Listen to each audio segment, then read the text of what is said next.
এবার বলো ফুলকি দেখছো তো সবাই? কিছুটা বলছে হ্যাঁ কিছু না। ম্যাডাম আপনাকে দেখার জন্য কিন্তু সবাই অতক্ষণ ধরে বসে রয়েছে। আপনি গানের মধ্যে ভালো আছেন জিজ্ঞেস করছেন, কিছু শুনতে পাইনি।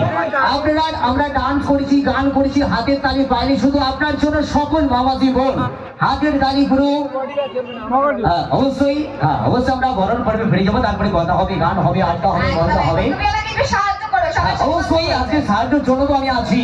অবশ্যই মঞ্চে বরণ পর্বে অনুষ্ঠানে ফিরে যাবো। আপনাদের সবার প্রিয়, সবার চেনা জানা, সবার স্টার জলসা জি বাংলা খ্যাত সেই ফুলকি সিরিয়ালের ফুলকিকে আমরা মঞ্চে পেয়েছি। সবাইকে একবার সেই ফুলকিকে